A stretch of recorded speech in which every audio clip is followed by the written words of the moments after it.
Okay, we'll go ahead and get started, and hopefully more will join in here as they get the opportunity.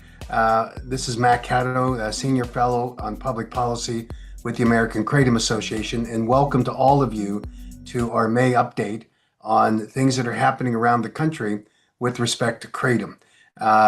Before we get kicked off, just one administrative note.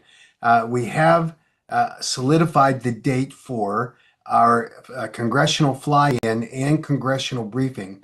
It will, and you can sign up for this on protectkratom.org, and you will see there the information that it will indicate that on June 2nd, the fly-in will occur, and on June 3rd, we will have the congressional briefing that will focus on the current issue that we're facing with respect to 70H and the ongoing policy battle that's occurring with that.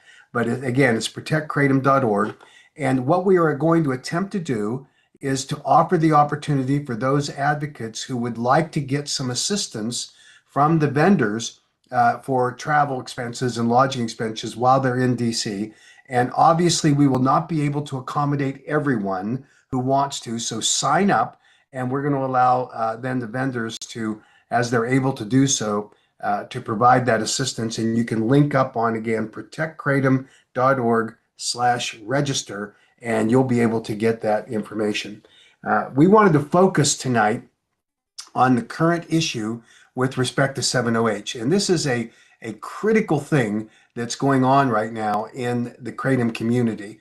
The bottom line, and there cannot be any kind of explanation one way or the other, is that there is no middle ground on natural kratom leaf policy and 70H. None.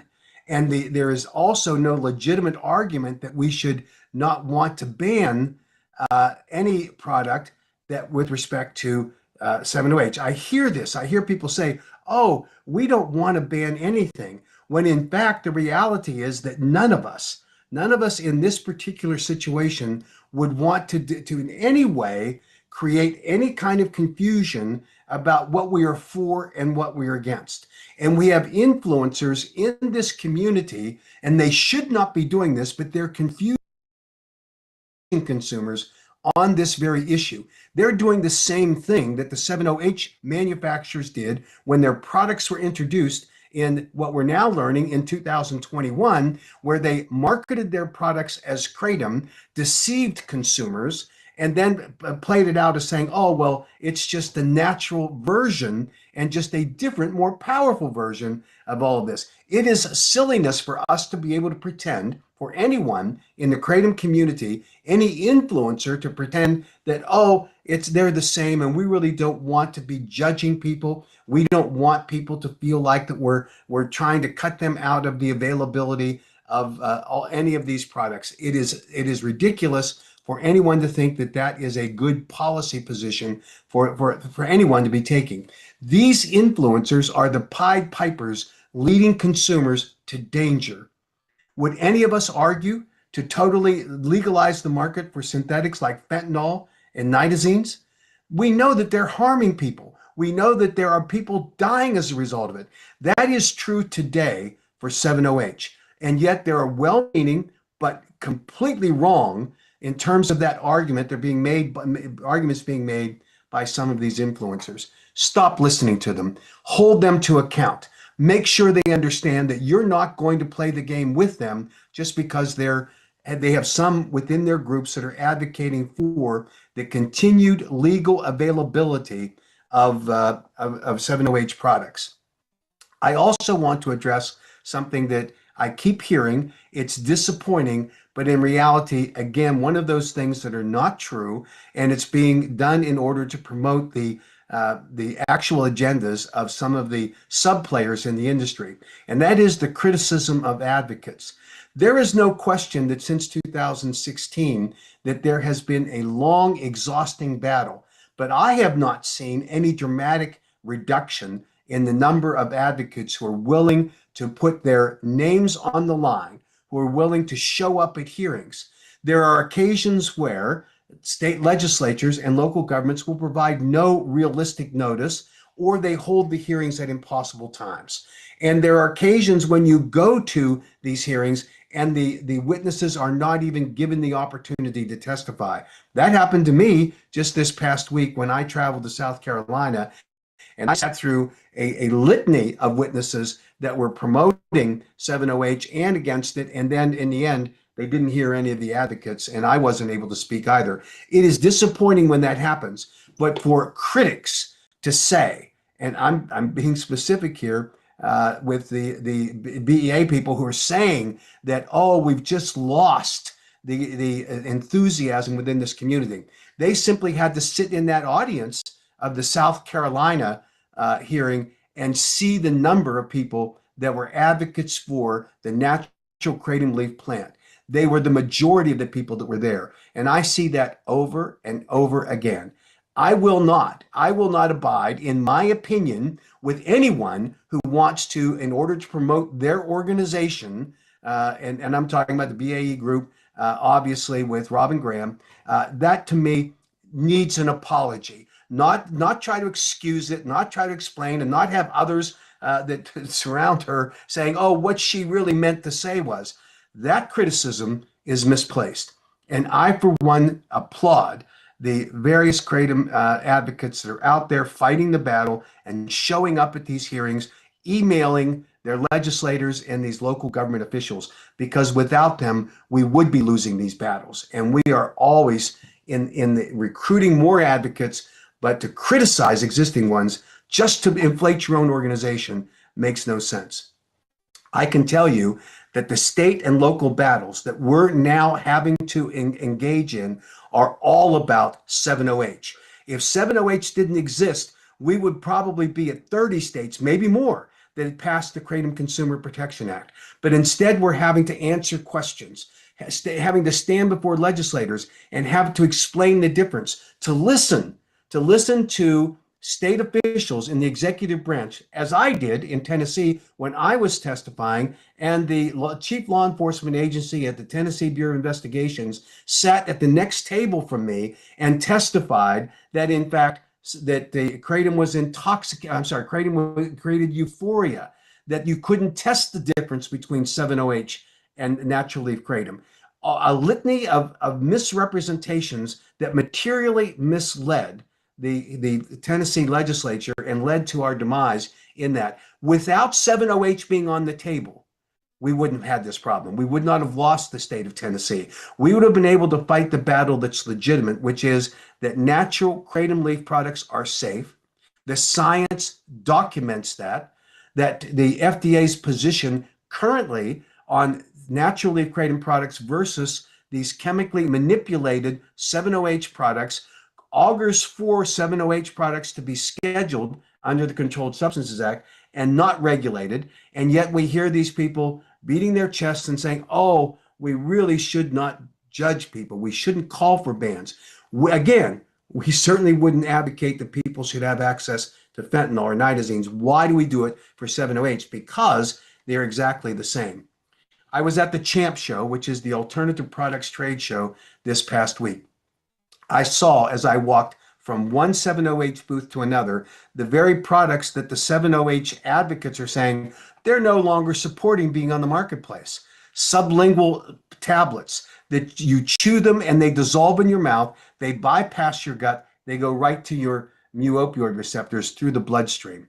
And yet you'll listen to the 70H advocates saying, oh, we don't support those products. And yet the majority of the products at that show selling to buyers for distribution across the United States where they're currently legal, and that's the kind of product that they're selling. They cannot have it both ways, and yet they're able to do it because of the apologists that are supporting them, claiming, oh, let's not judge, let's not ban things, let's let people make their own informed decisions. And that's the important thing. These decisions are not being made that are informed. In fact, when I talked to the booth attendants at the CHAMP show for 70H products, the overwhelming argument was these are powerful products, far more powerful than kratom. They help you with the pain, with acute and chronic pain. They help you better than kratom does. These are therapeutic claims that are unique to 70H. Now, obviously, if that's the only thing that kratom was used for, we would be subject in the kratom community to the very same kind of accusation, but it's not.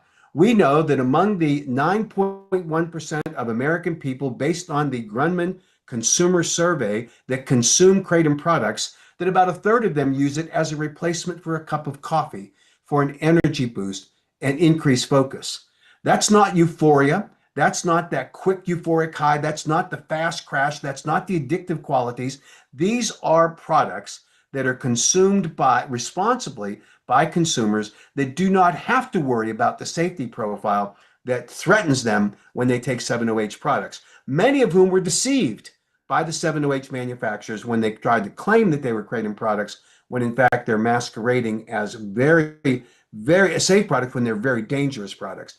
Another third of the kratom consumer population uses it for a mood enhancement and reduce feelings of anxiety. And then is that third category where 7-OH resides exclusively, which is in the management of acute and chronic pain. And the argument that they make is that 7-OH is far more powerful than natural kratom leaf, is the very basis for them having to go through the new drug application process. They cannot be on the market and occupy that space, which is in direct violation of federal law. That the new drug application is required when you focus on therapeutic effects. But here's the interesting thing now. The 7-OH advocates are now claiming that they claim that the gas station heroin tag that's been placed on natural kratom, when in fact it was placed on 7-OH, is the basis upon which you should only sell kratom products in smoke shops where they bar anyone from coming into the shop itself that's under 21 years old. Now think about that. Where do 7-OH products want to be sold? Where is their marketplace? It's in that crowd of 21 and up, and in smoke shops where, because of the power boost of the effects of 7-OH are felt, it's a drug, and that's where they want it to be. It would be the equivalent of an arsonist starting a fire in a store and then showing up to save the kids in the store to be the hero. This is nonsense, and yet it is what we're getting from the 7-OH community, and it's dangerous when it comes right down to it. And they want to act like they're the good guys when in fact they are the ones who deceived from the get-go and created the problem. Many of you have probably seen, and if you've not, you should watch the John Oliver segment where he talked about the 7-OH issue. And he identified clearly some of the very difficult issues in the 7-OH community. And in that interview, when he was looking at the 7-OH manufacturers, he interviewed Vince Sanders first in a segment. I'm sorry, he didn't interview them. He played clips of interviews, the first of which was done in 2024, a year before Vince had previously admitted that the actual market entry had occurred of 7-OH products, which he previously had claimed was in September of 2025. Here, he talked about how the market entry in 2024 was so phenomenal. The sales exploded. They went far beyond what the cannabis products that he was then marketing and had been for 10 years. And he saw 7-OH knock the charts out because he was making huge amounts of money in that particular arena. That's the very quintessential basis of someone who's selling a drug. Then, in a separate segment, there's an interviewer asking Vince Sanders the critical question, and that is, do you not have any safety studies? Critics are saying you don't. And his answer was, no, we don't. Our customers are our safety study. Now, John Oliver appropriately makes a big deal of that because it should be something that's a big deal. You do not use consumers as your guinea pigs in order to market a product, no matter how powerful those sales are. And by the way, there have been kratom innovations in the kratom space where there's not been this phenomenal jump in the product acquisition by consumers. And that's because kratom products are pretty much the same. And you can have little innovative tweaks in terms of the way you deliver them. But this idea that you can introduce this powerful 7-OH product and say, oh, it's the same as natural kratom leaf products, it is a lie. And there's no way that they are the same. I listened, and they also said in this particular segment, as Vince Sanders offered, that there have been no reported deaths from 7-OH. That simply is not true. And the argument that they're making to make it true is just to restate in an echo chamber the same things that they're saying over and over again. But the data is clear. The FDA has identified that there are deaths, and we're seeing every day more and more reports of families who are losing family members to 7-OH, some misled thinking it's kratom, the natural leaf kratom, but clearly is 7-OH. And that is why we need to fight this battle as hard as we can in order to clear up the misconceptions that we're seeing being identified in the marketplace.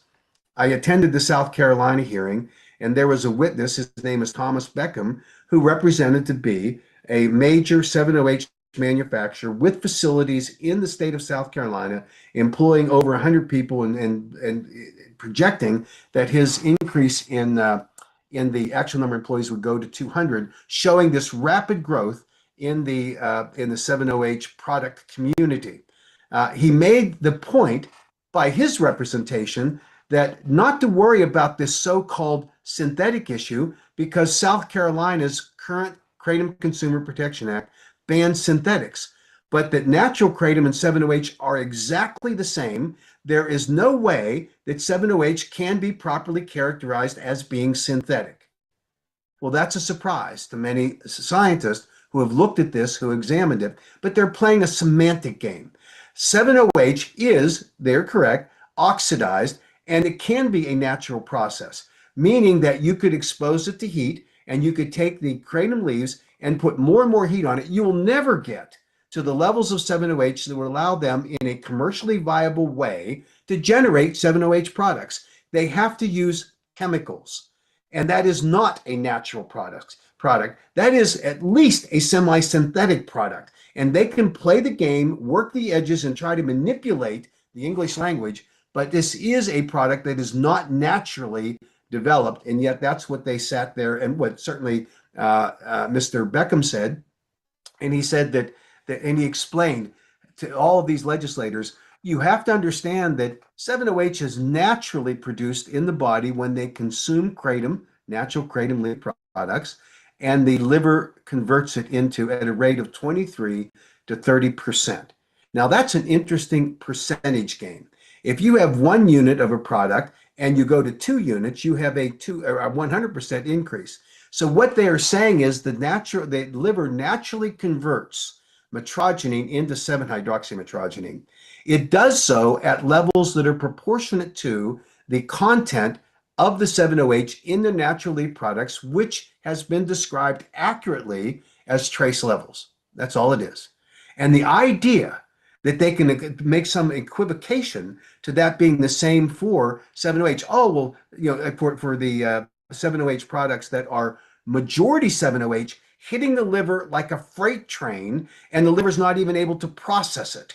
And they know that it fights for it, and you get much more 7-OH that is delivered into the body than the natural process that occurs when you take natural kratom leaf. They know this, and yet they try to mislead, confuse, and to actually deceive legislators into thinking that this is just a natural process and nobody should be worrying about it. One of the heart lobbyists in New Hampshire provided testimony, and it was mirrored by Mr. Beckham, and Mr. Cleveland said that he explained to legislators, you have to understand that as evidence of the fact that 7-OH is safe, that the Florida Attorney General's emergency rule on 7-OH, which banned it, was going to lapse, and that as of June 1st of 2026, it would be gone. That was evidence that kratom was safe, that the science had disproven it. Anything but. Everyone who examines the actual things that happened in Florida would know that the battle between the Speaker of the House, and it's a political battle, and the Attorney General resulted in the Speaker of the House stripping out the provision from the AG that bans 7-OH products, the emergency rule. Everybody knows that. There's some question, according to some political newspapers in Florida that there was a personal relationship between the speaker and the lobbyist for the 708 that may have guided his decision to do that. Others say it was because of the animus that exists between the Attorney General and the Speaker of the House. Either way, the provision banning 708 under the emergency rule was stripped, but not because of science, because of politics. And it is well known that in the state of Florida that the Attorney General has the authority, and we understand will act on it, where he will simply reapply a new rule that will in effect ban 708 products.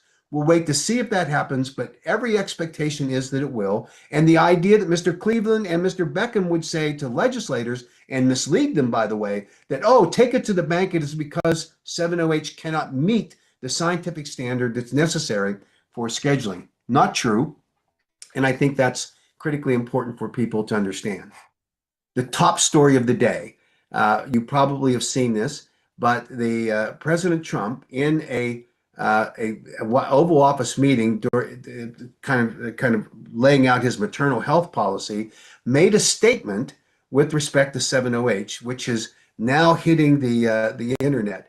And what the president said, and he brought it up kind of off the cuff, he said, on another topic, one of the things we're looking very seriously at is natural 708 and getting that approved. 708, and we'll take a look at that very strongly. I think Dr. Oz and everybody, we're looking to see if we can do something there. Now, what did that statement mean? Is it a reflection of a simple mistake that the president made saying, oh, we want to get natural kratom approved? Or did he say we want to get 708 banned as a controlled substance? Or is he simply talking about the information that he had available to them, saying that there is a 708 ban that's being evaluated, but we want to get the natural leaf in terms of a public policy along the way? No one knows at this point, but I think it's fair to say that there's no basis for anyone to make a claim at this juncture that the president was talking about synthetic, semi-synthetic, or chemically manipulated 708 products. He said clearly natural 708, and the only natural 708 that there is found in the kratom plant at natural trace levels, which occur in the original drying of the leaves after they're harvested. What we don't know at this point with any kind of specifics is when the DEA will announce their scheduling of 708, as has been recommended by the FDA and HHS. We'll wait and see. There are rumors flying that it could happen here in just the next week to 10 days. We've heard that story repeatedly. Eventually, there will have to be a decision that is clearly publicly known whether the DEA is going to schedule 708 or whether they will move to a process of simply standing down from it. The betting odds here in Washington is that they will schedule it. We also expect that there will also be, at about the same time, a revision in the FDA and Kratom webpage, which critically needs to be changed because the outdated information that is on the FDA and Kratom webpage needs to be revised in order to accurately reflect the science and the distinction between 708 and natural leaf kratom products. So we look forward to that happening, and I think that it will be a benefit to every kratom consumer. And before we get to the end of this, let me just review some of the key state updates. And I think it's important to take note of where we have defeated bans on kratom. Some of our critics will tout to the end of the earth some of the victories that they have had, and they are few because of, again, misrepresentation, confusion about 708 versus natural leaf kratom, and a lot of misinformation that's being peddled by some of the anti-kratom groups. But the fact of the matter is there are specific bans that were defeated this year. Utah started out as a ban. It was defeated. The state of Washington had a ban bill. It was defeated. Arizona, Iowa, South Carolina, Virginia, Minnesota, Michigan so far, New Jersey, New Hampshire so far, Delaware so far, Idaho, Montana, Wyoming, Missouri, Georgia, Florida, South Dakota, and Illinois so far. All states that have kratom bans that have been presented and they're being evaluated by the legislature. And some of those states, the so far states, are kind of in their last legs, and we hope to hear clearly where we are. Where we did lose was in Tennessee. We lost in Tennessee. Matthew Davenport, which is the perfect example of a family purports that their son died of a kratom overdose. And yet the autopsy report is clear, unambiguous, that this kid died of clearly of poly drug use, and the principal catalyst for the death was an extraordinary high level of Benadryl that caused the death. And by proportion, kratom really wasn't and could not accurately be called or characterized as the cause of death. We lost in Kansas. I think here it was more difficult to figure out exactly where the legislature got sideways, other than there wasn't a lot of discussion or information other than what was provided by the Kansas Bureau of Investigations. Again, misinformation. I sat and testified in the hearing where the Kansas Bureau of Investigations stood up and said, "We can't test for this stuff," and of course you can. That kind of misinformation obviously misleads legislators, and that's where we really have problems.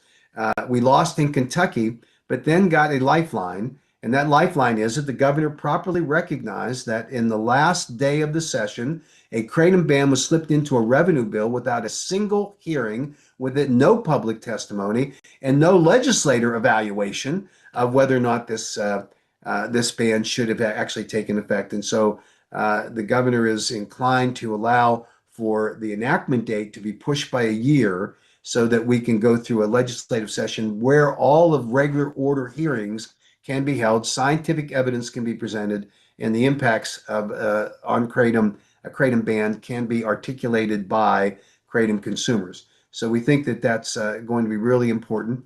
We have some challenges ahead as well. We know in the state of Nevada that the Board of Pharmacy conducted a work session on kratom. The interesting thing about that work session is that the advocates for the ban dominated the actual discussion in the work session. And when you had an expert like Jack Henningfield present his information, he got 3 minutes and no questions. And then it was a unanimous vote. And that was sort of the disappointing construct of the way that they evaluated kratom. And of course, the Board of Pharmacy in Nevada has had a long-standing issue with kratom where they wanted to ban it. And we're going to fight back on that, and we'll go through the same process. There will be a full hearing on the proposed ban at the Board of Pharmacy level, and then we'll go to the Legislative Administrative Rules Committee for an evaluation as to whether it moves forward or not. We have a similar situation in Ohio, but a glimmer of hope there, in that the 70H rule, which is now permanent, has gone through the legislative process, or the hearing process and the legislative process, and it's expected that it will be enacted there as a 70H ban. The proposed rule, regular order rule on banning metrogeny, has not even commenced yet, and so we think that there may be some room there for negotiations before we have to even go through that process. We know that we're at risk in Minnesota because we have a situation in Minnesota. We had the bill that was passed that put kratom at 21 and under being banned, and we have a commitment from the same sponsors that they're going to put more robust regulations around it. Great step in Minnesota, because now it legalizes kratom above the age of 21. Going to be very hard for the administrative agencies there to enforce kratom bans the way that they have been doing in the past couple of months. Then Michigan.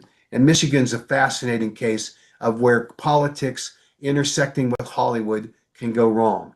Because we know that Speaker Hall in the state of Michigan was influenced by Patty Wheeler doing her documentary. And to the extent that when they held the House vote, the Speaker invoked a rarely used rule that forced all legislators to be in their seats, and they could not leave until the vote had been taken, and Patty Wheeler sat as the grand matriarch over the legislature while the speaker forced through a ban bill. The stench of that procedure, along with serious questions about whether the ban is appropriate, has now led to a very robust discussion in the state Senate. And I think that we have the real opportunity to make sure that that goes away.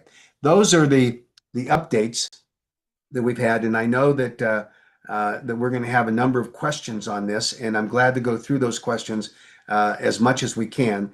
And I'm going to pull them up right now, and we'll start working through them as we go forward. Now, you can do this in the chat or in the Q&A. Let me start with those. I said. So Rand says, my question, HF 3453, this is in Minnesota, was signed into law. This is great news. 1 week to go in the session. Do you think we're in the clear here? I just answered, I think so. I think that there's always danger when the legislature is in session. So we're going to be watching it carefully. But the sponsors of the ban bill in the state of Minnesota have already stood down, and I think that we're in good shape here going forward. And then Rand also asked about the president saying he's looking at protecting natural 7-OH. We think he means natural kratom leaf, but we're going to clarify that and work forward on it as we go forward. Nicholas asked, I've had a couple of questions regarding Kansas and California. Kansas scheduled 7-OH, and I heard they made an amendment permit. That is true. Is there any way to reverse this or try again next year? Absolutely, we can try again next year. We were told by the governor's staff that it was a very close call for her. She was not happy with some of the processes that were employed there. There were some interesting nuanced arguments that some people in the state made, that they didn't want to see kratom signs up around the state when they had the World Cup soccer coming into town. We're going to be back at it next year because we think that it was not appropriately done.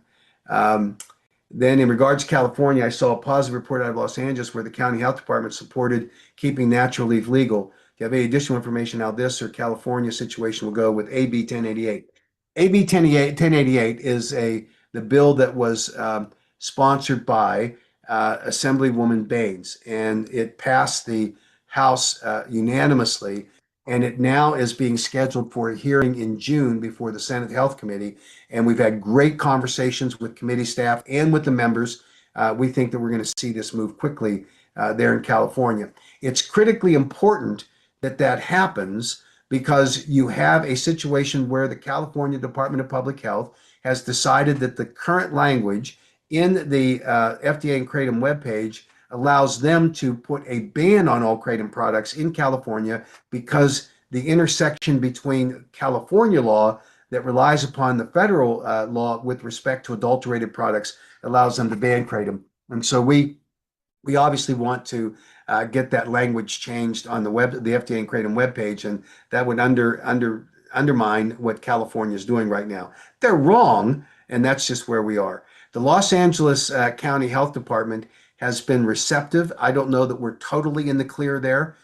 We've worked closely with them. I've got to give credit to and I think this is true across the country with Global Kratom Coalition and the Botanics for Better Health and Wellness. We're working cooperatively together. I think we're able to get good advocacy activity there. And kudos to Andrew Culpa and to Matt Lowe for working hard with us in these areas, because that partnership really has provided big dividends for us. 1088, we hope, will be heard in June, and we can move to the floor of the Senate in order to get that passed. Adam says, can you comment on President Trump's statement? I've done that. Again, confusion about what natural 7-OH is. The only natural 7-OHs I mentioned is the trace amounts that occur in the in the natural kratom leaf plant. And Byron agrees with me. We need the KCPA in Kansas. Absolutely do. Nicholas asked regarding 1088 in California, will there be a preemption for banned cities? Also, will CDPH Crave lawsuit affect 1088 or the future of kratom?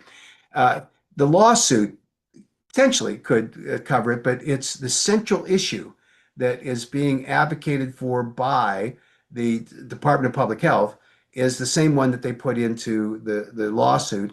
And so the legislature's instinct properly should be to rein in the overregulation of this product. And we think that there's sufficient evidence for that to happen. I think there's a great respect for Assemblywoman Bain. I think we have a real shot at getting the 1088 that would, I'd be, if I were on the Department of Public Health side, I'd be more concerned about what's happening in the legislature than we should be concerned about what's happening on the legal front there with the Department of Public Health, because we can knock them out in a skinny minute. Rand asked, is there a current ban risk in Arizona due to last minute bill insertions? Yes. The current situation is that the House sponsor of the KCPA, which will strengthen the existing KCPA, has made the commitment that he is not going to allow the bill to proceed if they A, put a ban in, or B, they put horrible restrictions on the sale of kratom products that are designed to be an effective shadow ban. Excuse me, I just was diagnosed with pneumonia, so I'm struggling a little bit. So we're looking forward to that bill, the strengthened KCPA, passing in Arizona, or it will be withdrawn one way or the other. So I don't think we're at much risk right now for a ban. Those bills have been tossed aside, and I think the only bill that's really has the chance is Representative Ginn's bill that is a strengthened KCPA. Answered Nicholas there. Gary says Georgia approved natural kratom and is going to ban 7-OH products. Yes, it's going behind pharmacy counters, which I do not approve of because of the possible monopoly on kratom leaf powder, but still available to buy the powder online. Not sure where you think the ban in Georgia came from. So think of two sources of the ban, and then I'm going to explain where the ban is not in effect. One is trial lawyers, and trial lawyers have a puppet in the form of Representative Townsend. Representative Townsend started out with a ban proposal because that's what his puppet masters want him to do. He clearly was not going to have a chance at getting the ban bill through because the legislative committee had heard enough evidence from witnesses that was not the right public policy. And so what Representative Townsend did was, in my opinion, astounding. When he showed up at the hearing, and I'm sitting in the second row of that hearing room, and he had a substitute amendment to the bill. Now, the way that the process works in Georgia is that when you have a substitute amendment, it pops up on the screens of each of the legislators at the committee so they can see it. And then it is supposed to be publicly available so that we can watch it on our phones. We searched for it and we could not find it. Neither could the members of the committee. So there was obviously a glitch, whether intentional or otherwise, on the actual amendment that Representative Townsend wanted to present. And he was under extreme pressure by the committee to come up with something that was more reasonable than what he had had before. He was asked by the committee chair, tell us what the significant differences are in your proposed amendment. And Representative Townsend went on to describe generally what those changes were. And we listened to them. We didn't like some of them. The one that he left out, and this is where I think that if a lobbyist did what Representative Townsend did, they would face criminal charges because you cannot lie to a legislative body. And while I suppose there's an argument to say that Representative Townsend didn't lie explicitly, when asked to describe the major points of his substitute amendment, what he left out was that the only kratom that could be sold in the state of Georgia was kratom materials that were derived from kratom plant material grown in the United States. Who's kidding who here? Of course, you cannot grow enough kratom in the United States to match the demand in Georgia, let alone the rest of the country.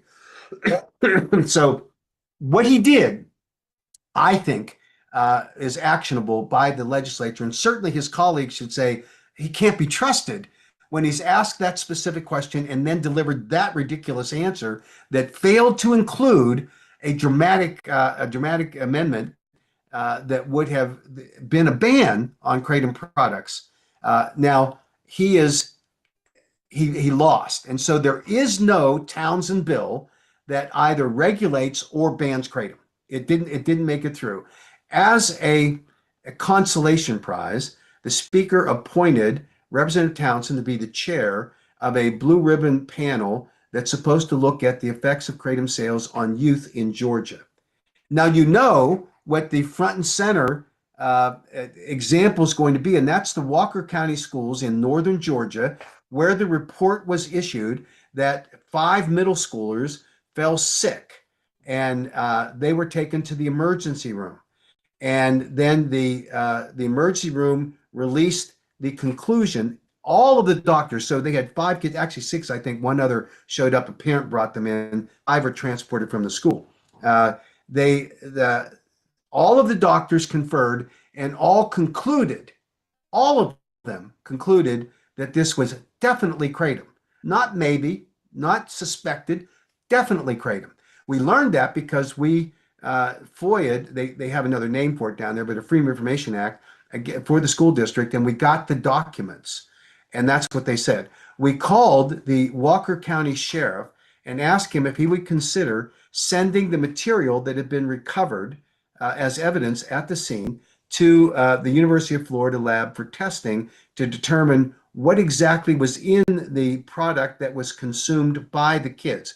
Obviously, the sheriff wanted to know if it was a kratom product because it was illegal to sell in the state of Georgia at the time of the acquisition of this product for kids. You couldn't sell to anyone that was a minor. And so obviously he had an answer. He had a question about that. And so he agreed to send them to University of Florida for testing. In that lab, they tested for kratom and found none. The so-called definitive response by those doctors, that group of doctors in the emergency room at the hospital in Walker County, who said it was definitely kratom. They tested for 116 other drugs, and there were no other drugs, none. What they found was these kids had quantity of sugar dots, candy dots, and that created what's called a dumping syndrome, which evidences itself in terms of dizziness, rapid heartbeat, vomiting, nausea, all of the symptoms that these kids showed up at the hospital with. One had actually passed out. And the Mayo Clinic verifies that that's what the dumping syndrome symptoms are. And so it will be an interesting time for us to sit with Representative Townsend chairing the committee to see if he allows that evidence to be presented when it's there. So I think it'll be an interesting time there in Georgia. But when I say trial attorneys, the trial attorneys have been working with Representative Townsend for the last 3 years. They have a specific set of regulations they want, to ban, if not ban, to get the following effective bans, because it helps their court cases against kratom manufacturers for what they allege to be wrongful death claims. And so, you have Representative Townsend is just their puppet. Now, when I confronted him with that fact, he goes, "Oh, no, I don't care." I asked him a question. I said, "I know you can't answer because you have to go check with Matt Wetherington, the trial attorney." "Oh, no, Mac, I don't do that. I don't talk to those people like that. You're wrong." And I said, "Okay, then the evidence is the infamous picture when testifying before the Senate Health Committee on his bill. He was asked a question by one of the Senate committee members about his bill, and he was dumbfounded. And Matt Wetherington got up from his seat as obviously a bystander, walked up and put his hand up like this and told Representative Townsend the answer. Now, if that isn't the proof positive that Wetherington has no idea what his bill does, and he had to get the advice from the real author, which is Matt Wetherington, who's a trial attorney, I don't know. So, an interesting kind of thing. So it'll be some fun times, I guess, in Georgia as we go forward. Currently, there was no new law passed in Georgia this year. Michael asked, what do you make of Trump firing Marty McCary? That's not finalized yet. I mean, obviously, the alligators are circling. It's not typical for that kind of very public lynching going on in Washington, and usually it's more subterranean, but it'll be interesting to see how that plays out.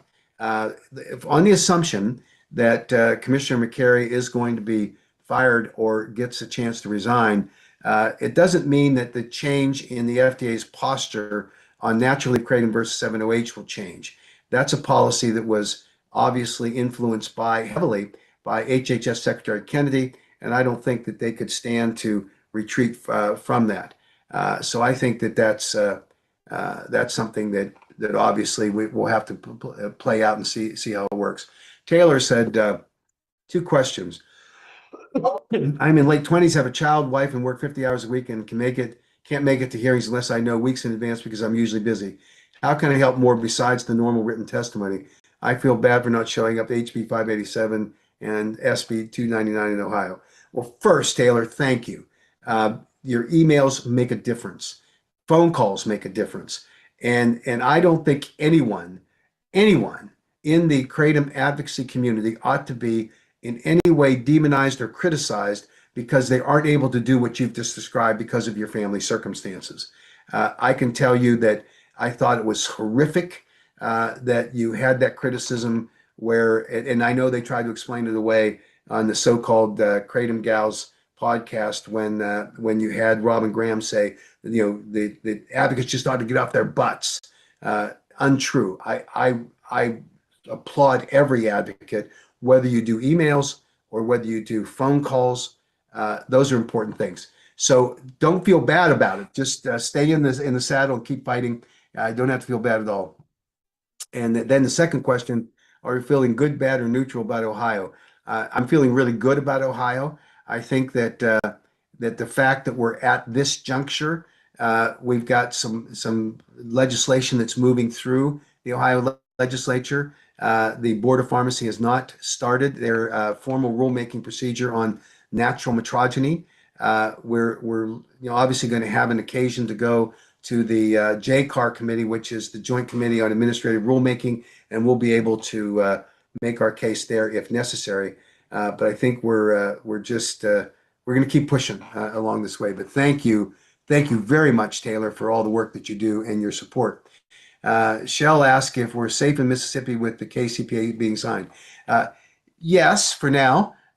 No, we're never safe because the creative work that's being done by the anti-kratom people is something that we have to be ever vigilant on. So while we're safe this year in Mississippi, we're going to be fighting again there next year along the way. Bob asked, is 2% 7-OH a harmful product? Let me clarify what the 2% level in 7-OH that was first identified in our Kratom Consumer Protection Acts in 2019, before 7-OH products entered the marketplace.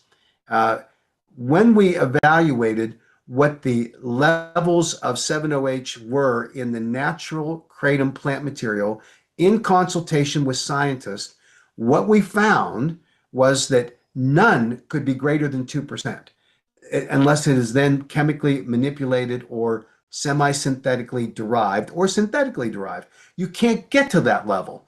And so 2% is not the absolute standard. It says anything above that is a problem. The real standard ought to be 1 milligram per serving. So if you have anything at 2% or less, is it a harmful product? I would say no, because that is the level at which it naturally converts at the highest level from natural conversion. It's really not a problem. Benjamin, you've raised your hand. I'm gonna hit you. Hopefully that elevates you to be able to talk. And if support can help us with this, because you've been persistent, Benjamin, fire away. You have to unmute yourself. I've been talking to law enforcement on social media, trying to get the word out there. There's just so much misinformation on social media, and I just feel like that's like a really valuable thing right now to get out there, method to get our message out. I agree. If you can engage with, particularly in the local communities in the states, with law enforcement officials, they are the most powerful enemy that we have when they testify and say we should ban this stuff, because the more they know, the more they understand the distinction between natural leaf kratom and synthetically or semi-synthetic or chemically manipulated 7-OH. And remember, there's a lot more on the market now. It's not just 7-OH, it's Sudandoxil. And then beyond Sudandoxil, they have these MIT 8, 10, 12, 16, 18. And then beyond that, you have the MGM 15, 14, 15 and 16. And they're totally chemically derived. So Benjamin, great effort, and I encourage everyone to do what you just described. Get engaged at the local level and at the state level with your law enforcement people to educate them. And it maybe you have to be persistent, but just call them up, chase them. I've talked to many law enforcement officials across the country doing exactly that. Just find them, and the first level is when you see them say something on a Facebook post or a social media post. That's the way you find them and say, "Hey, I'd like to talk to you about it," and take that opportunity. So thank you very much for your doing that, Benjamin.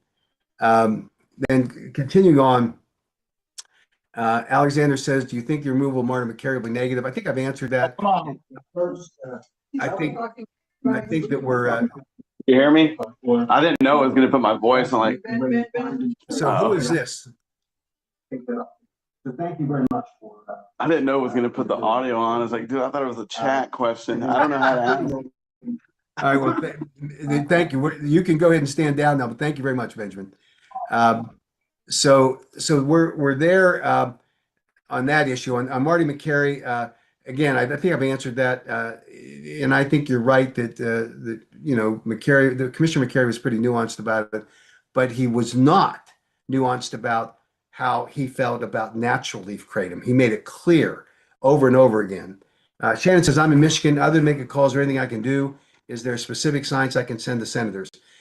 Yes, I think every phone call you make and every email you send to the senators is critically important to just reinforce that the ban bill that was passed by the House Speaker cracking his whip was the wrong thing to do, and absolutely stay in working hard at getting these state senators to stay in the position right now that they're in, which we think is to work through on this. Kim says, "My concern if we continue to demonize 7-OH, some have already made the leap that it is so dangerous and risky we must remove the source of the plant. Has this been considered?" Absolutely, it's been considered. And Kim, with all respect, that's not the right way to look at this. There is no room, as I said at the outset, for there to be people that have created out of whole cloth a whole new product, and they're demonizing the kratom plant. They're the ones who entered the marketplace deceiving consumers, saying it was kratom. They're the ones who manipulated the marketplace to create products that were sold under the guise of kratom that captured and addicted millions of people, certainly hundreds of thousands of people, that now justify their marketplace. So I don't feel that there's any room for people to say, "Oh, let's just let them do it." So that's my opinion on that. And if so, what's the balance? There isn't any balance. This is either, it's like I said at the outset, we wouldn't advocate for fentanyl because it's synthesized, or the other products that are now killing people to be not scheduled because they're dangerous. And according to the FDA, these are full-blown opioids. 7-OH is a full-blown opioid, not to mention Sudandoxil and all the other follow-on products that I've talked about. What should make you nervous, in my opinion, is that you have people that have no scruples that are out there advocating for products that they know are opioids, and yet they excuse it by saying, "Oh, but it's helping people." And they really have the pathway that is readily available to them to simply file as a new drug application to go onto the market. What they could also do is what kratom vendors have done, manufacturers have done, is to apply for, under the DSHEA Act, a new dietary ingredient notification. But 7-OH can't do that because their whole claim is therapeutic benefits as opposed to a dietary supplement or botanical supplement that the DSHEA Act is designed to do.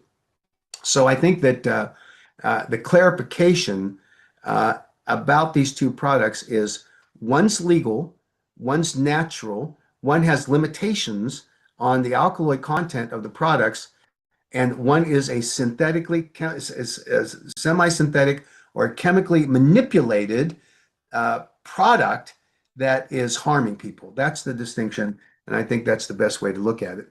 Byron says, here in Kansas, they passed on the back end of an omnibus bill that was going to pass. How can we band together here in Kansas or nationwide? Well, we're doing both. We're going to be fighting, excuse me, we're going to be fighting next year in Kansas to bring the bill back, and hopefully we'll get something done. Deborah asked the same thing about Tennessee. We made our best case to the governor. We have had conversations with leading legislators in Tennessee that said they wish they had known about the autopsy findings with respect to Matthew Davenport. We thought we did a pretty good job of showing that. I think in the rush of business, maybe some legislators missed it. But more importantly, legislators are now hearing about the hundreds of thousands of Kansas consumers that are now blocked from and criminalized by this bill. And so I think there's an opportunity for us to have a more robust discussion in the next legislative session going forward here. Stephen asked, is there a way for people who cannot get to DC to support advocates who can be there alongside vendors? Yes, and this is, I should have mentioned this. There are many occasions in past fly-in days where some of the advocates share their resources to select one of their group and help them fund coming to DC. It's an expense, obviously. So we encourage you to do that. We have some vendors hopefully will sponsor it. There's no way that we can sponsor as many advocates who obviously would like to come to the fly-in. And so for those that are able, willing, and wanting to do it, for those that aren't able to take the time or resources or can't take off work, please support other advocates that are going and help them out financially. I think that would be a great thing to do. Angela says, thank you for all the great news. Well, I'm glad we're able to deliver it. When I say there's a glimmer of hope in Ohio, did you mean just to ban 7OH only, or are there new developments threatening natural kratom recently? What I meant, first off, 7OH is banned in Ohio under the new emergency rule by the Board of Pharmacy. The glimmer of hope is that the regular rulemaking, it was not an emergency rule that was filed by the Board of Pharmacy. They may not proceed with that. That's the glimmer of hope. And it's largely because of the legislative efforts that we're making to develop a fully rationalized KCPA structure that allows for the proper regulation of kratom in the state of Ohio. Stephen asked, do we have a date on AB 1088? It's early June, I'm told, but we'll be able to update that as we go forward. Dion makes a great statement. California Department of Public Health has gone rogue. They have. I mean, this is what bureaucrats do. And when they're left to their own devices without any restraints, they go on it. And Dion's made exactly the correct point on this. And so thank you, Dion, for doing that. And thank you for all the great work that you do throughout the industry and advocacy community. David says, what are your thoughts on the status of natural kratom leaf legality in Illinois? Hopefully there's some Illinoisans in the Zoom call. I hope you are too. I know that there are local bans, but the momentum at the state level appears to be toward a KCPA. I think that's true. I think we're making progress in this area. We want regulations. The matter is referred back to Rules Committee. I believe as a lifelong resident of Cook County, I'm always worried about corruption. Understood. And we're working hard as best we can in order to proceed there in Illinois. It's a complex procedure because there are lots of legislators involved, but I think we're unified now as we go forward. I see that Craig has raised his hand, and he actually is working there closely. So I'm going to see if I can get Craig to. Craig, unmute yourself when you've got the floor. I believe I did. I actually was just waving. I didn't mean to do that. But the fact is, yes, no. Illinois is I think moving towards a very real possibility of passing the KCPA.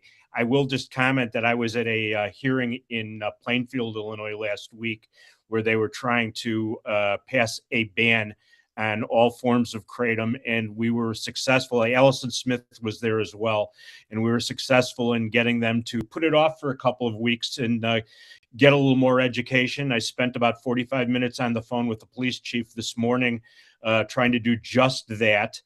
and they seemed like they were at least open to listening to it. And I think that's the way you have to deal with law enforcement. Their biggest issue coming back to us as well, the FDA hasn't approved it. And I said, basically, well, they haven't disproved it either. Illinois is playing whack-a-mole with all the different communities that are trying to pass things and not pass things. And if we get there in front of them and explain what's going on, we're getting at least positive responses to giving us the time to talk.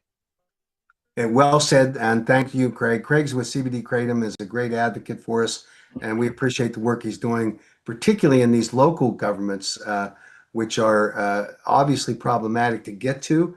And sometimes, like in the States, the hearings pop up quickly, and it's playing a little bit of game of whack-a-mole, and it requires people to be there. And Craig's a great advocate, and we appreciate all his work on it. Misty asked for an update on the Louisiana KCPA. Bill's been filed by Representative Amadeo. We're grateful for that. We're going to try to unwind this. It's a little bit of an education campaign explaining now why did we do it in the first place.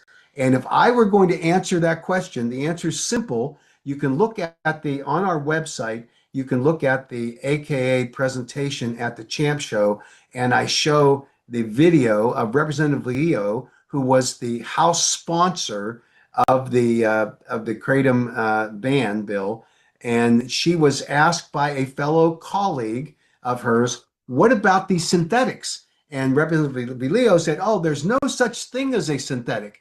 And whoever told, now this was in the end of May of 2025.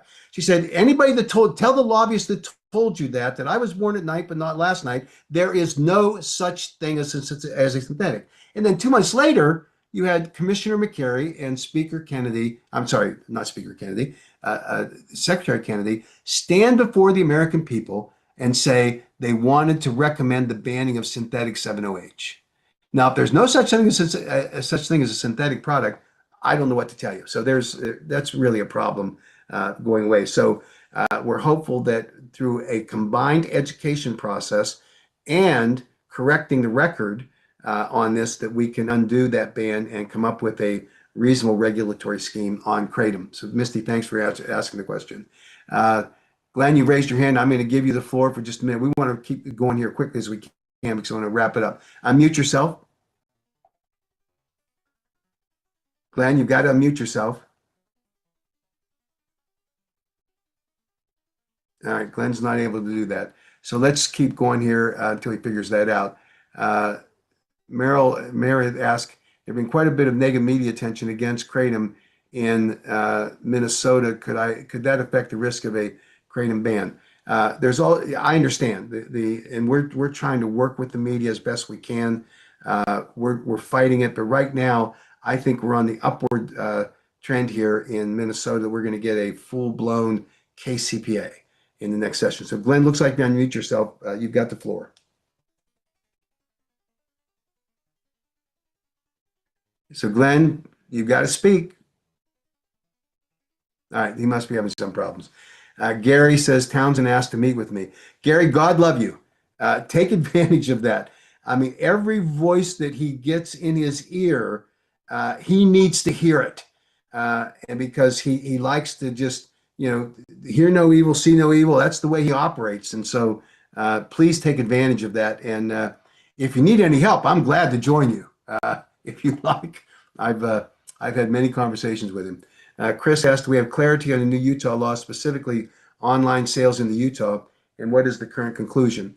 Under the law that was passed in the state of Utah, there is a ban on any sale of products in the state of Utah, including online sales. It's based on what I'm hearing, it's going to be an enforcement issue. And obviously, they're going to have to sort that out. But right now, technically, you are banned from sales in Utah currently, and we're going to hopefully fix that next year. Because right now in Utah, you can buy it at a smoke shop. It's craziness, and yet that's what we came up with because of Senator Mike McKell, who obviously is beyond the pale, in my opinion. John Shinholzer, you're good to go. And let's see if we can get you up here so that you can. So can I get help getting John up here so he can unmute himself and go? John, I'm trying. I'll see if the support team. Oh, here you go. So There you unmute. go. You got me now? Oh, we got you. Hey, I noticed I Googled who potential FDA replacements might be, and I see where Brett Garroy is a possibility. Would that be a good thing? So Dr. Joie, when he did the evaluation of kratom, uh, when the 2018 recommendation that had been made by the FDA to the DEA to schedule, and literally on the day before they were going to publish it in the Federal Register, he drove to the Reagan National Airport, caught the DEA administrator, Udom Dillon, in line to get on the plane and delivered the withdrawal letter to him based on a very comprehensive analysis that Dr. Joie had made, where he determined that the evidence and data that was needed to support a ban on natural leaf kratom products was insufficient. He called it embarrassingly poor evidence and data. So the answer to your question, John, is yes. I think he would be a fair-minded, qualified individual. And looked at now from 2018 to today, what we know conclusively is that natural leaf kratom safety has been, the documentation has been enhanced, and it is the 7-OH that has emerged as a problem. So I think that Dr. Joie would be an excellent friend to us. He's fair-minded. When he was first called by the chief of staff at HHS to take a look at kratom, his response was to the chief of staff, "I don't know what kratom is, but if the FDA says it should be banned, they're probably right." And the chief of staff, his name was Brian Harrison, said, "Well, I don't like when I asked them the questions about their death data, I didn't get a good answer.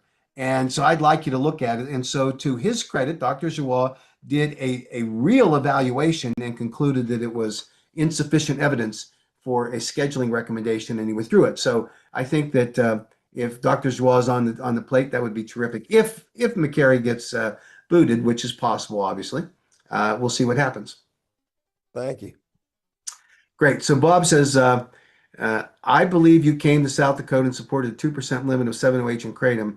I'm a pharmacist. Are you willing to tell me that kratom with no more than 2% 7-OH is a safe product with no 7-OH toxicity? Bob, no, I'm not going to tell you that. What I'm going to tell you is that any product that has a kratom product that has more than 2% of 7-OH in it, that it clearly, absolutely clearly is a manipulated product chemically or synthetically derived. That's what I'll tell you. And what I can tell you is that anything below that level has a much lower safety profile for within acceptable tolerances recognized by the FDA, that naturally occurring levels of 7-OH in natural leaf products are not going to present a safety hazard of any significance. Everything potentially can be dangerous, as you know, as a pharmacist. So in this particular case, when you look at the dose finding study that was done by the FDA, contrary to what Senator McKell in Utah said was funded by industry, that was a lie. It was funded by, and he told that lie to his fellow legislators.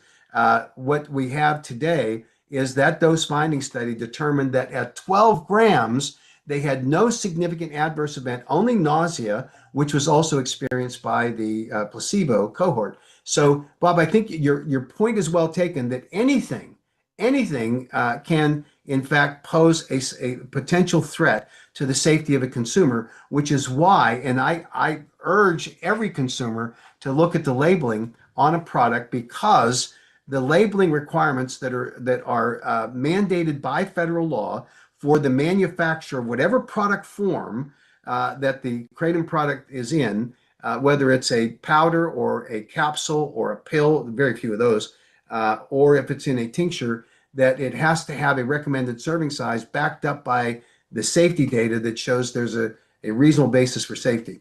So you've made a great point, Bob. I agree with you, but I'm telling you that all products have risks. The risk levels above 2% are dramatically higher, and that's why I think that they're subject to the recommendation for scheduling that was made by the FDA and HHS in last year.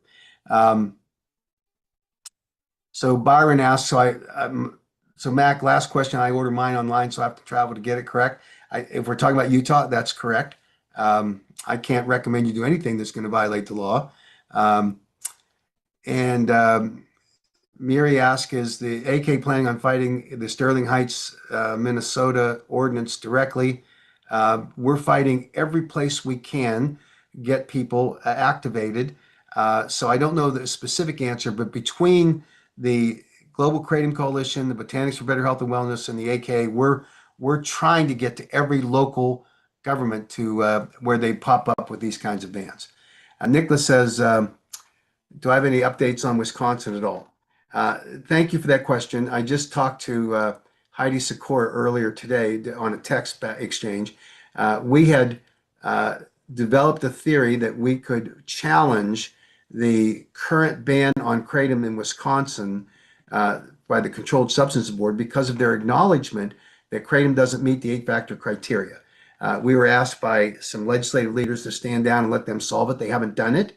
And so I think that we're ready to go back to that strategy of filing for a hearing, in which has to be granted within a certain number of days, where we can make the scientific case for kratom to be deregulated. And given that they've made that statement publicly and just said to the legislature, "You fix it," the legislature just hasn't reacted very well. So that's the best I can answer on that. Michael asks, is there a way we could conduct a professional, legit survey to question teens with reliable results and show statistical proof that kratom is not popular amongst youth, and compare it to things like vaping, edibles, underage alcohol, etc.? It is seriously needed, in your opinion. Michael, I agree with you. So here's the challenge. First is resources, money to do it. And there's competing research money protocols that are out there. I like this idea of being able to get a panel of kids to determine whether or not they truly are attracted to kratom, or what kind of kratom, so-called kratom products. Obviously, they're going to be attracted to 708 products because, as one of the vendors at the Champ Show explained to me, that the difference between natural leaf kratom and 708 is 708 knocks you on your ass. And the only people that are looking for that kind of product are drug addicts or teens. And so I think that's a great suggestion. I'm going to raise this issue with some of the scientists that we work with and see what they think about it. But thank you for the suggestion, and we'll follow up on it. Dana asks, are there people available to teach others how to advocate? This is new to me, and I often feel lost and confused. Great question, Dana. Thank you. We have a regular group of advocates who are well suited, that John Chinholzer was on earlier, Laura Romney, Heidi Sikora. I think it'd be great to have sort of a advocacy training session, and we will put that on the agenda and give you that opportunity along the way. So Kevin says in Kansas was more the Board of Pharmacy than the KBI. Good point. The Board of Pharmacy didn't testify in the hearing Kevin, that I attended, but the KBI did. But you may be absolutely right that that's the case. And so, that's one of the issues that I think we will look at in the next go around. Bob comes back, the pharmacist, and he said, yes, but they spike it up that level, the 2% level. You may be right, and certainly anything that's not naturally occurring, which is why I think, and our new recommendation is that you cannot have more than 1 milligram of 7-OH in a serving size, and that would help control this. I think that the fact is that when you take a product that has 2% or less of 7-OH, it doesn't get you that euphoric high that 7-OH does, and so that may be the differentiating factor. But it's a great point, Bob. I agree with you, and I think we could. I'm going to factor that in some of our thinking about this going forward. Nicholas says, in Texas, how can we safeguard adult access to natural kratom here? Lieutenant Governor is going after hemp. Kratom is also in the crosshairs. Excuse me. So Nicholas, here's a great news. The Lieutenant Governor, I think, has been participating in some direct discussions with us about kratom. I think he's going to be on our side. He wants to regulate it, and so we're not going to have the exposure that we had with him 2 years ago in the last session, when he was looking at hemp, and I think we've educated him better than he has been in the past.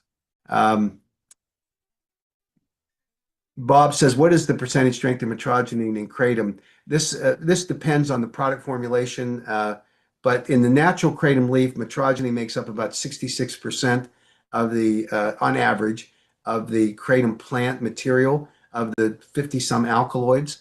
There are some leaves that are harvested too soon.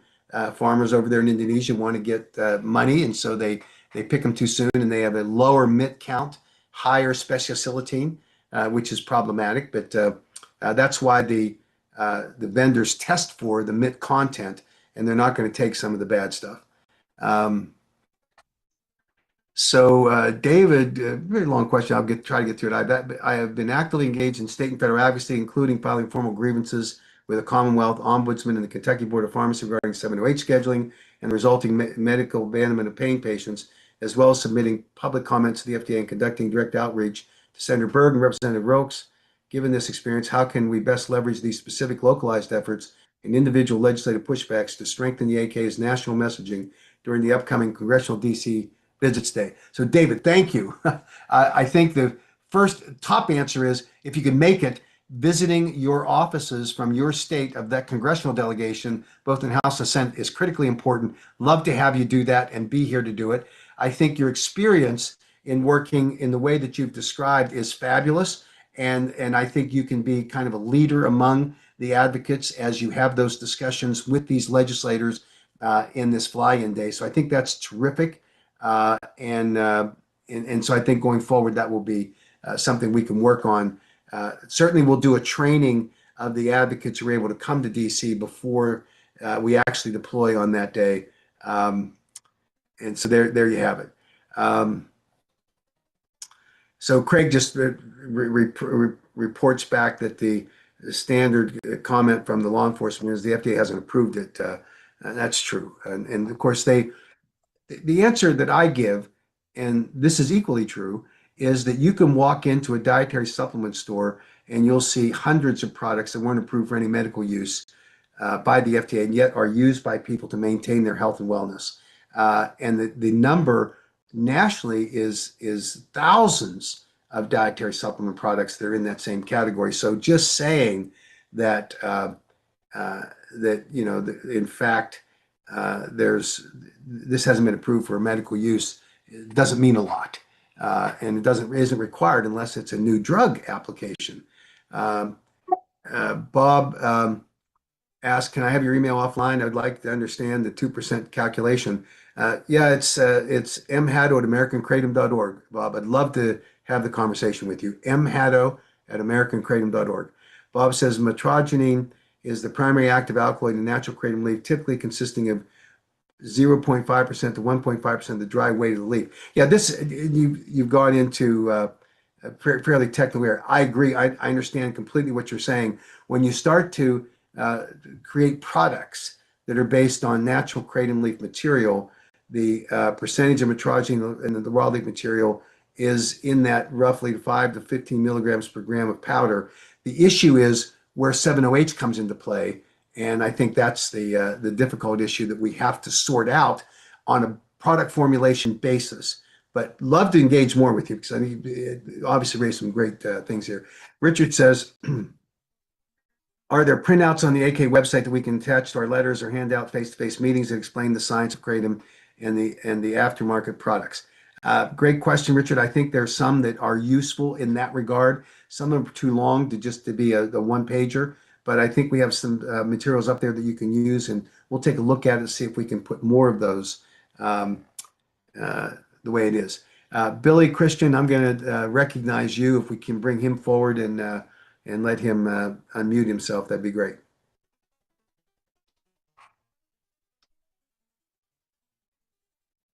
So I'm hoping someone's going to help us on this end. There we go. So Billy, unmute yourself, and you've got the floor.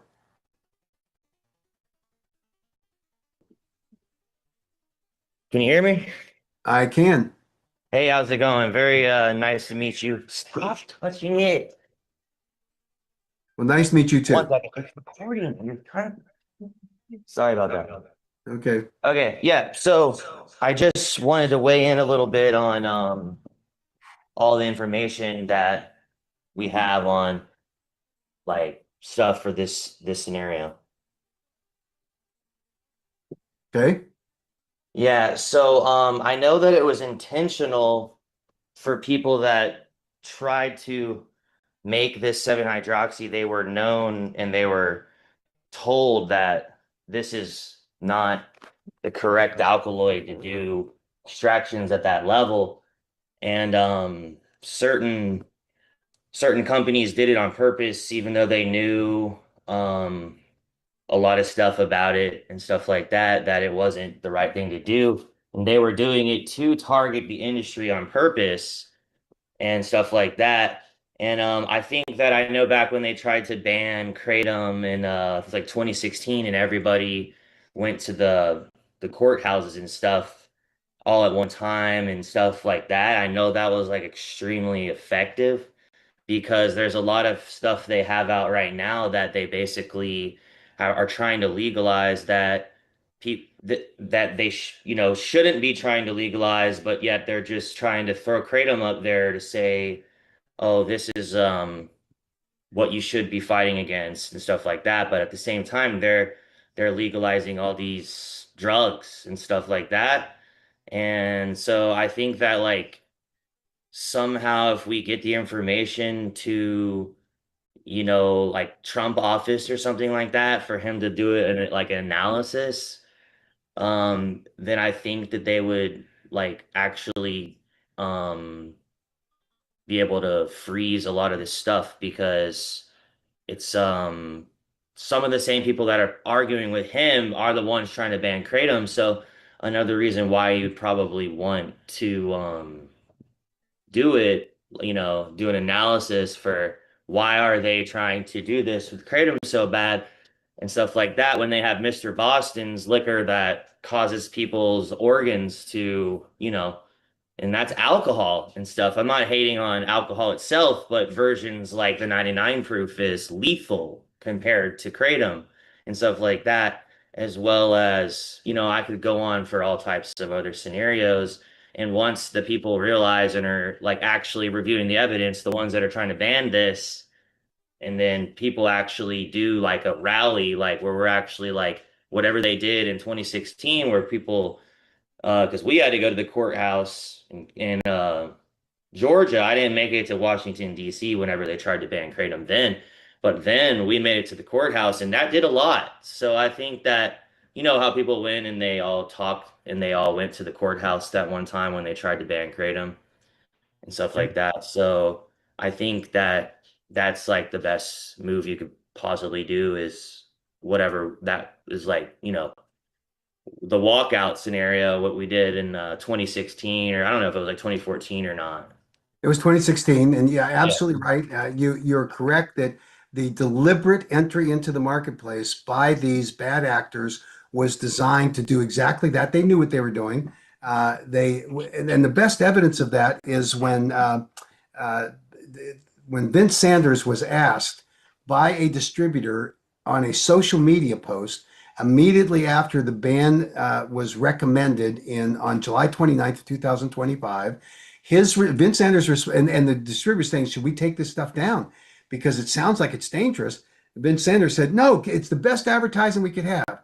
Now, that's not a person who's concerned about the safety that says, oh my goodness, the FDA's determined that my product's dangerous. Maybe I ought to reevaluate. Maybe I ought to rethink this. That's Yeah. not a person who's doing that. That's a person who knows what they're doing just for the almighty dollar. So I think that that's true. And I think your point's well taken that the opportunity to advocate for natural kratom leaf plant is obviously in the halls of Congress, in the halls of state legislators, and frankly, in the boardrooms of county and local state council or town councils. That's where we need to be, and we try to be everywhere we can. So thank you for the efforts you've undertaken. We have this opportunity with our fly-in day on June 2nd, and we're going to try to get as many advocates as we can in place to just go around Capitol Hill telling the true kratom story. So please, Yeah. if you can, make it there. Thanks for all of your efforts. I appreciate it very much. Thank So you. I'm going to get to as many as we can. I'm running out of voice, and as I said, I was diagnosed with pneumonia, and they've given me these antibiotics I've got to complete. But anyway, Glenn says there's only one reason 708 is so popular. It is as close to the drug as they were addicted to, likely heroin. I agree. I think that it appeals to and has the effects of people that are drug seekers, and it may not mean that they're doing it deliberately. In some cases, they are. They're not going to find satisfaction with a natural kratom leaf product, but 7-OH delivers that powerful punch that they're missing. Let's see. Jeff says we're blasting out emails every day. Great, thank you very much for all of that. The David says the biggest difference between 7-OH and full-blown opioid like fentanyl is respiratory depression. Fentanyl is a full agonist at the mu-opioid receptor and recruits the protein called beta-arrestin 2. Yeah, people can read this. I understand that. I think that what is happening is it depends on the potency of the product. And when you get to 7.5 milligram tablets of 7-OH, and then you go to 100 milligrams, when you get into tablets, and David, I understand where you're coming from, but you get into a tablet formulation that requires you to take 1/8 of the tablet, and the tablet's only scored for 4s. There's something wrong with that picture because they know you're going to take the tablet, fast dissolving, that can, at that potency level, deliver the kind of adverse event that likely could cause full-blown opioid respiratory suppression. And the FDA believes that. I understand that maybe it's not that bad, but some of the evidence that the FDA has suggests that it is. And so I think that that's the bottom line. So as we look at this, just look at what's marketing out there. When you go from just the 7-OH that's in a form like natural kratom, and you digest it through your digestive system, again, you're going to assault the liver with high concentrations. But when you bypass all of that with sublingual dissolvable tablets, nonsense. That goes right to your bloodstream. It goes right to your mu-opioid receptors, and it is a full-blown agonist. So I'm sorry if you disagree with that. And David, I'm glad to have this conversation offline with you. We're so late in this call, but I think you make the point that 7-OH is very potent tool for pain, and like any tool, it needs respect and regulation. But for me to call it fentanyl is a scare tactic that ignores the science. Actually, not. I think that when you look, I didn't call it fentanyl. I said that it is like fentanyl in terms of the way it's being marketed. And we would not advocate for, frankly, you wouldn't advocate for fentanyl to be available to the way that 7-OH people are advocating for it, because fentanyl is proven to kill people. And you can't say because it's natural, because it's just a derivative, whatever the arguments that they want to make, and I hear them all over the map, that's not the way it should be done. So I think that we can disagree about some of this, but you can disagree with me all day long. Go to the FDA and 7-OH website and make your case.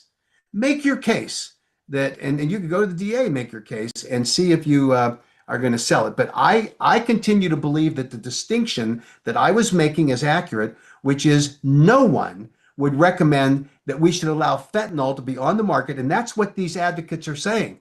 They're saying, oh, we shouldn't be banning 7-OH because if people are using it to some benefit. People use fentanyl for some benefit. It's when they overdose on it, when they get tainted fentanyl. There are all kinds of issues there. So I don't think it's a fair suggestion that I said that it's the same as fentanyl. What I said was that the advocates are acting like we should allow 7-OH because it's helping people. Fentanyl helps people too. And nobody in their right mind would recommend that we just let people make their own decision about fentanyl.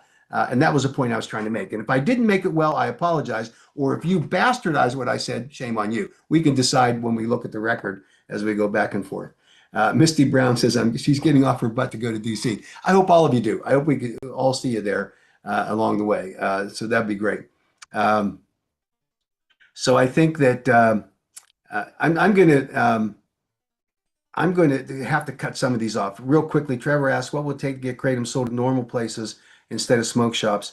and that's a Utah-based question, I think, we're going to have to change the law because that was a bad law that was enacted by the misinformation that was generated by the Senator McKell. And he did so knowing it. I mean, this is a guy who literally stood or sat before the health interim committee and described, when asked specifically by Representative Chevalier, whether or not the FDA dose finding study altered his view about whether the natural kratom leaf was different than the 7-OH, and he said, "Oh, that was funded by industry." And then to build more credibility at the end of his testimony, after they had finished, he said, "Oh, Representative Chevalier," he said, "I phoned a friend and confirmed that that was funded by industry." That was a lie. And yet he's never corrected that lie ever to those legislators. So I think that's part of the problem as we're going forward here. We just have to figure out what's going on. So Mary said, please, Mac, I was asking about the negative tension affecting the ban in Michigan. Of course, negative information does elevate the risks.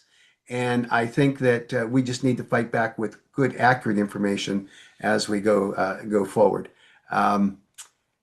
So I think that's as much as I can do tonight because we've reached the I think the 2-hour mark, and frankly I'm beat. So I think that if you have any questions, you can reach out to us and ask them, and we'll try to get back to you.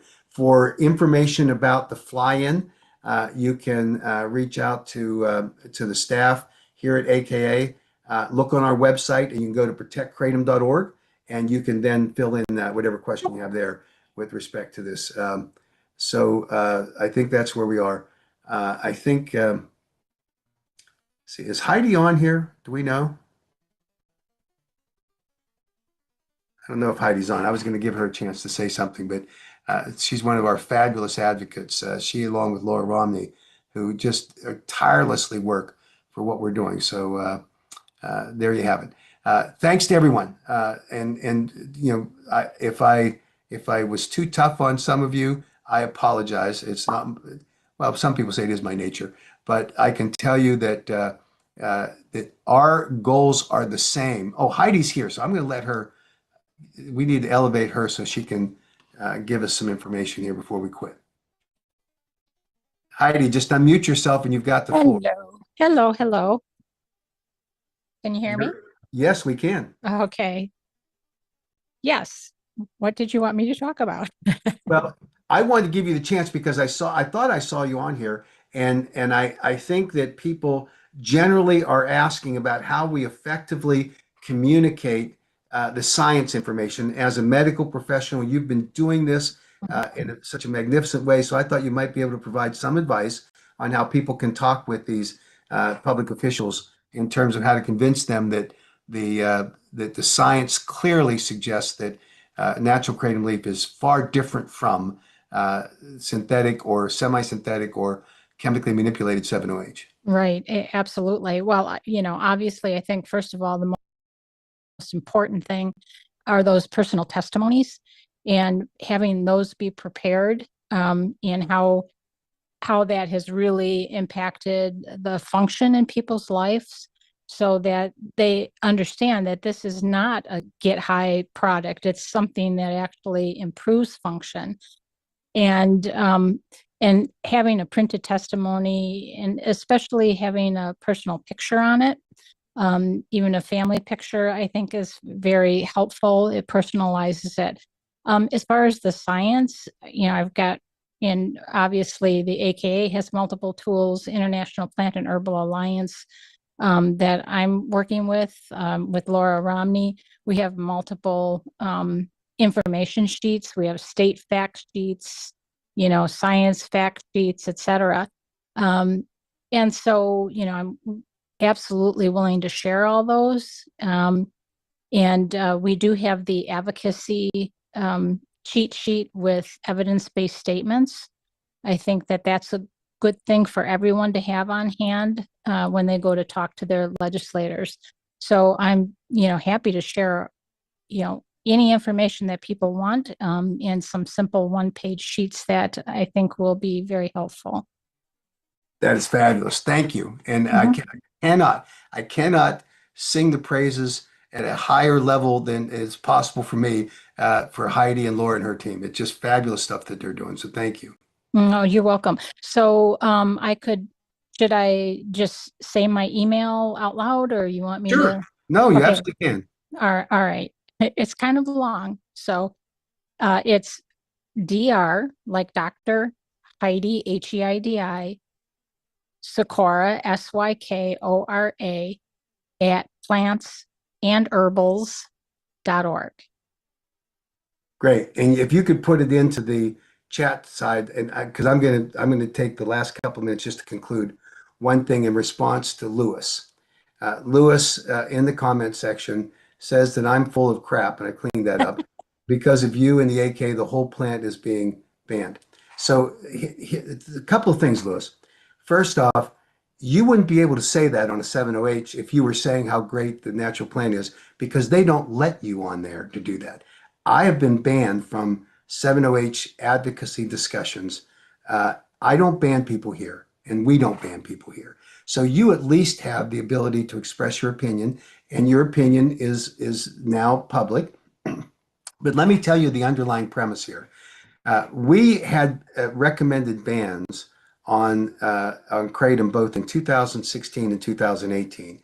It took an enormous effort in order to educate public policymakers as to why that was not the case.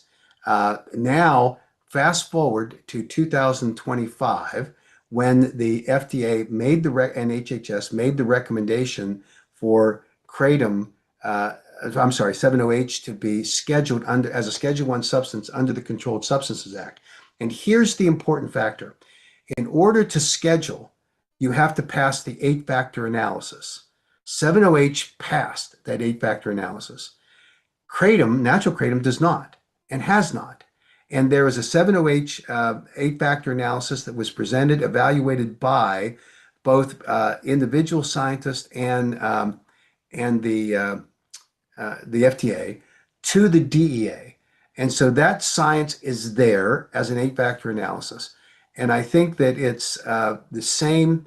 I think the important thing here is that when you evaluate whether something should be scheduled or not, you can't say that a chemically manipulated and now a absurdly concentrated and dangerous product like pseudodoxil and MIT 8, 10, 12, 16, 18, whatever those numbers are, and then the MGM 15 and 16 that are clearly harmful products, are in any way, shape, or form characterized properly as natural kratom leaf products, because they're not.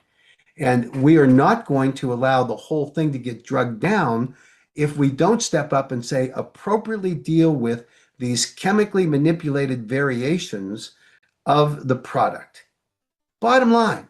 And you don't agree with us, I understand you don't agree with us. But we really need to protect the plant, and we can't do it unless we're willing to fight for the integrity of the plant and not let it be called kratom. Because if the product that you, Lewis, are defending, why didn't they call it a synthetic version or a chemically manipulated version? They called it kratom. They lied to consumers. They deceived consumers. They got them to take a product that they became highly addicted to. Whether it kills people or not, I grant you that that is an evaluation that has to be made by scientists as they evaluate the actual impacts of the product in deaths, whether it's polydrug use or individually 70H products. That needs to be determined by the scientist. But you can't hide behind this comment and say, oh, well, you're just, the fact that you're going after 70H, that's going to ban the whole plant. No, that's the 70H people that are selling that nonsense. And you can see what they say in their advocacy. They say, well, if you're going to ban us, you should ban everything. That we're not saying in any way that a natural levels of 70H are in any way dangerous. We're in fact saying the opposite. What we're saying is that when you chemically manipulate them, they become a threat to consumers. So that's the bottom line. I'll close again. Thanks to everyone for joining us tonight, for your tireless efforts. And thanks to the critics. They refine our thinking. They help us to reevaluate what we're doing. And we're glad to do that. We don't ban people from being here. And that's the bottom line in terms of where we are. So thanks. I'm sorry we have to cut this off. But as I say, we're well over time with the 2 hours that we'd allocated. This was live streamed. It will be available on our website, and you can go back and review it, and you can pick out mistakes that I've made. Love to hear about those because I'd like to correct the record as we go forward. So thanks, everyone, and I hope you have a great rest of your evening and certainly for the rest of the week. Thanks so much.